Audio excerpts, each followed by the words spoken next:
Hey guys, Sergey here from New House Team. This week for me, it's a few days off with my awesome family gathering together here in Kaleden. Some of them came from Saskatchewan, some of them came from Nanaimo, and fortunately, I also have a third stepson who is in the area here close by in Summerland. And the conversations, of course, always around where we would love our Saskatchewan family members. My oldest stepson with his wife and his awesome son, who I love hanging out with, come over, move a little closer to us here in BC. But anytime there's a conversation about a move for anybody, not just from my family members, but anyone who is out there thinking about relocating from another province, maybe it is from maybe even just buying a property in Western Canada, it's a very, very sensitive and very hard subject to talk about, because it's always ends up at one problem. It's affordability, and we know it's difficult. So this message may be potentially a little bit more towards younger folks out there who's been looking at real estate, who's been thinking about home ownerships, but also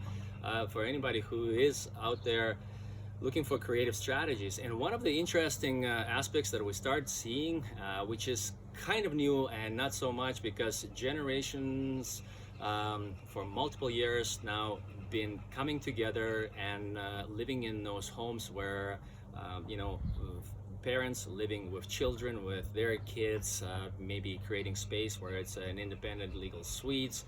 All of that's been actually done for many years. We've seen that multi-generational home ownership. But what we're seeing as a new trend that's arising, it's actually where strangers pooling their money and coming together. And typically so you would refer to it as tenancy in common. When a family, a couple, husband and wife or partners own the home, that's typically joint tenancy, where if somebody, a right of survivalship rolls into the surviving member of the family who is on title. Here you have actually strangers coming together, pooling their money and creating a co-ownership in one single freehold detached property, so to say. So how does it work? Well, in Vancouver, you will start seeing ads, and they are literally sounding something like this. We're a young family with a child or two and a dog with a $1 million budget, and we're looking for like-minded individuals who we potentially could own the house with. And the reason why they're doing it is, some of you might think, why not just purchase something that is in the strata complex, like a townhouse, a condo? Well, those families, they're looking for maybe a green space and a backyard space for their children, for their dogs to play. So that's why they're looking for like-minded individuals. There's lots of nuances about it. You have to make sure that your agreements are set up the exactly really, really sharp, maybe with exit clause and strategies, who owns what, who pays for what, creating your own contingency funds, so you are on the same page about renovations. So the process is relatively new, and there's only a few lawyers that might be really, really adverse at that and specialize in those kind of contracts, and you have to be careful. But we're hearing more and more that kind of ownership is something that is working out there now. Specifically for this area, maybe not as hard as in Vancouver, where sometimes a teardown is 1.6 or so. Here, let's say, I'm speaking more to maybe folks in their 20s who have steady jobs, and they would like to become a homeowner sooner than later. So therefore, maybe it's an option for somebody in the early 20s, early 30s to find like-minded individual, even if it's a single person, another single person.